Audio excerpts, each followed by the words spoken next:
Hi everyone, it's Stephanie here with a video from My Favorite Things. In today's video, we are continuing on with our Thankful Week on the MFT blog and YouTube channel, and today we're going to be creating a set of mass-produced thank you cards. So I'm going to be creating 10 cards in total, and I'm going to kind of go through the process of how I kind of do everything so that I can make it quick and easy and be able to create these 10 cards and have a nice set of thank you cards to give to family and friends. And make sure to stay tuned right through to the end of the video where I'm going to share something fun I'm going to be doing with these thank you cards once I have them all created. So to get started, I have a couple of colors of distress ink. I have cracked pistachio and peacock feathers, and I'm going to be using those on my card design. And I also have this piece of masking paper. And what I did with the masking paper is I cut out a large circle using a circle die, and I'm going to peel the backing off the masking paper so that I can use this masking paper to do some inking on each of these cardstock panels. So I have 10 panels in total, and I'm just going to start off by adding this mask here to this first panel. And if you notice, it doesn't reach all the way to the top, and that's okay, it doesn't matter. You just have to make sure that when you're doing the inking in this circle area that you don't go above the mask area, because you will put it on that panel, and then that's going to be the front of our card. So we don't want any ink up at the top. We just want to make sure we concentrate all of the ink in the center area of the circle. So I'm just using a very light hand and being careful as I add my ink, especially because I'm starting directly on the cardstock. I'm not kind of coming off the side like I am here with the peacock feathers. For the cracked pistachio, I'm going right into the center. So I just want to do it nice and light so I don't have any spots kind of from that foam in my blender. And then what I'm doing is I'm adding the peacock feathers to the outside, and then I'm just kind of going back and forth between the two colors. And I'm going in the center area with the cracked pistachio until I have everything blended.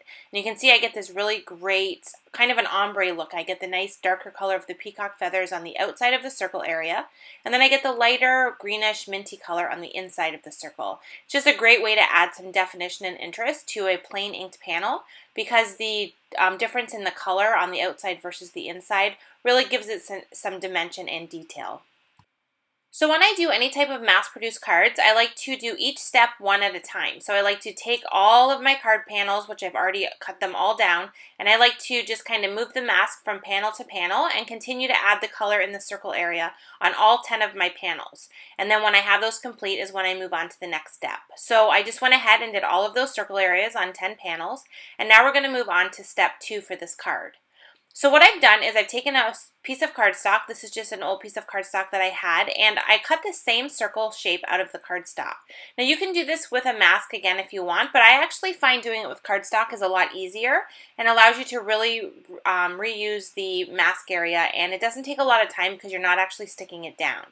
Now I'm using my Misty stamping tool to do this part, and that's just simply because it really makes it quick and easy to do mass-produced cards, but you definitely don't need this tool, so if you just want to use an acrylic block, you can definitely do that too. So what I did is I put this mask that I created with a piece of cardstock directly over the circle, so that when I stamp into the circle area, I'm only going to have that stamped image on the circle, and I'm not going to have it anywhere around the circle. I use my magnets to kind of hold that cardstock piece in place so that it doesn't shift. And then I'm just using black licorice dye ink with this flower stamp from the Peaceful Wildflower stamp set to stamp this flower onto the circle. Now for every flower that I stamp, I do double stamp them. I want them to be really, really dark black. So I wanted to do double stamping, which is something that you can easily do when you're using the Misty stamping tool. And then once I have it stamped, I just went ahead and removed the bottom panel with a circle, and then I replaced it with another one, and I'm just going to continue doing this until I have all 10 of the panels stamped. Now I'm not going to show all 10 of these being stamped just to save time in the video, but I'm just repeating the same process for all 10 of them, and then I'm moving on to the next step. So now we're at step number 3, and for this step we're going to add a few more of the flower details to this circle area. So now I'm going to add 2 at the same time, just simply because they're not going to be touching each other. So I'm able to put position the one on the right hand side of the first flower and then position the other one on the other side. And then I'm just going to repeat the exact same process. I'm going to close my Misty lid to pick up the stamps. And then I'm going to, making sure my mask is in place, I'm going to add the same black licorice dye ink to the stamped images. And then I'm going to stamp that directly onto that circle area once again. Now as I did with the first one, I am double stamping to make sure I have a nice black dark image. And then I'm going to continue doing this for all 10 of the panels until I have them all stamped.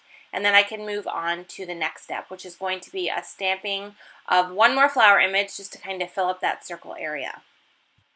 So for the last image, I picked a flower that kind of bent over to the right-hand side just to kind of fill up the bottom area of the circle. And you can kind of see as I put these in that I kind of had a pattern with my flowers. For the very first one, I kind of kept it to the bottom left area, and I let it go off the left edge of the circle a little bit. And then I put the second flower and then put that weed type thing there. I'm not really sure what that is, but I put that right beside the large flower, letting it go a little bit higher up. And then I'm putting this last flower onto it. And like I said, this one kind of leans over to the right and really just kind of helps to fill that area and is going to allow me a great spot to place my sentiment once I have all of these panels stamped.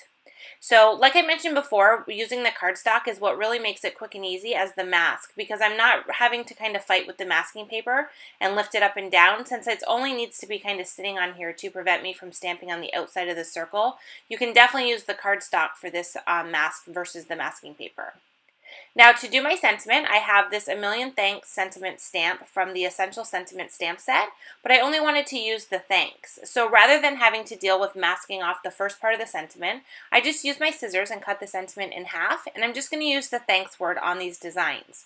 Now you can definitely put the stamps back together and use them how they were intended, but because they're clear, you can go ahead and cut them apart, and that way you can get a little bit more mileage out of your stamps, and you can just use a single word instead of the whole phrase that comes on the actual stamp.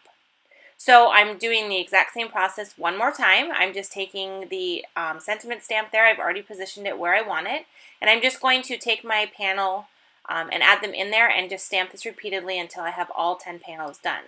Now for this part, it's a little bit quicker because I don't have to worry about any masking. I can just put the panel right in, stamp the sentiment, and then take them out. And now I have 10 perfectly stamped panels on this great little circle area. So now we're going to go ahead and create the rest of the card.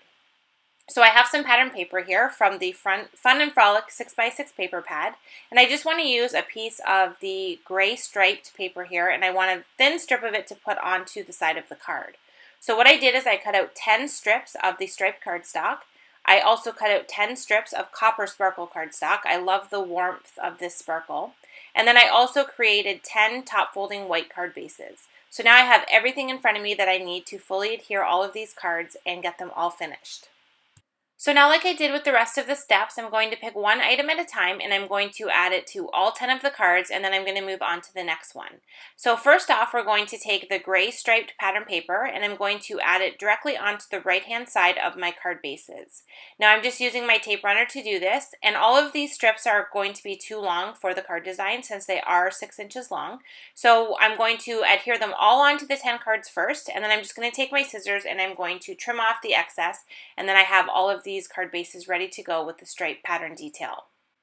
For all of my stamp panels, they're ready to be adhered to the card, but before I did that, I had to trim them all down. When I originally stamped them, they were the same size as the card front. But since I want to have that pattern paper and the sparkle paper on the right-hand side, and we want to obviously be able to see it, I had to trim down the panel so that it would fit kind of over to the left side and have a little bit of the right side showing. So I trimmed all of the panels down first, and now I'm just using that same tape adhesive runner, and I'm just adding adhesive to the backs of all of the panels, and I'm adding them to all of the card fronts. So now I have 10 complete cards with the stripe detail and the stamped panel added on top. To finish the cards, we're just going to add a little bit of liquid glue along the side of the stamp panel, and then we're going to add on the strips of the copper glitter cardstock. These are going to be a little bit too long for the card once again since they are cut a little bit longer. So I'm just going to use my scissors and cut the excess off the top and bottom, and then we're going to have 10 completed thank you cards. So once I had 10 thank you cards created, we decided that we wanted to do something kind of fun with them. So what I did is I packaged up all 10 of these thank you cards and I sent them off to Florida. So all of these cards are currently at the MFT warehouse in Florida. And the plan for these cards is we are going to be sending them out in 10 random orders. We just thought it would be super fun to include the cards that were created in today's video in some of your orders, and just another way to say thanks so much for all of your support of MFT stamps. So check your packages in the next little while and you may find one of these cards inside of it. I really hope you enjoyed today's video and got some ideas on mass producing cards, and I will see you in the next one.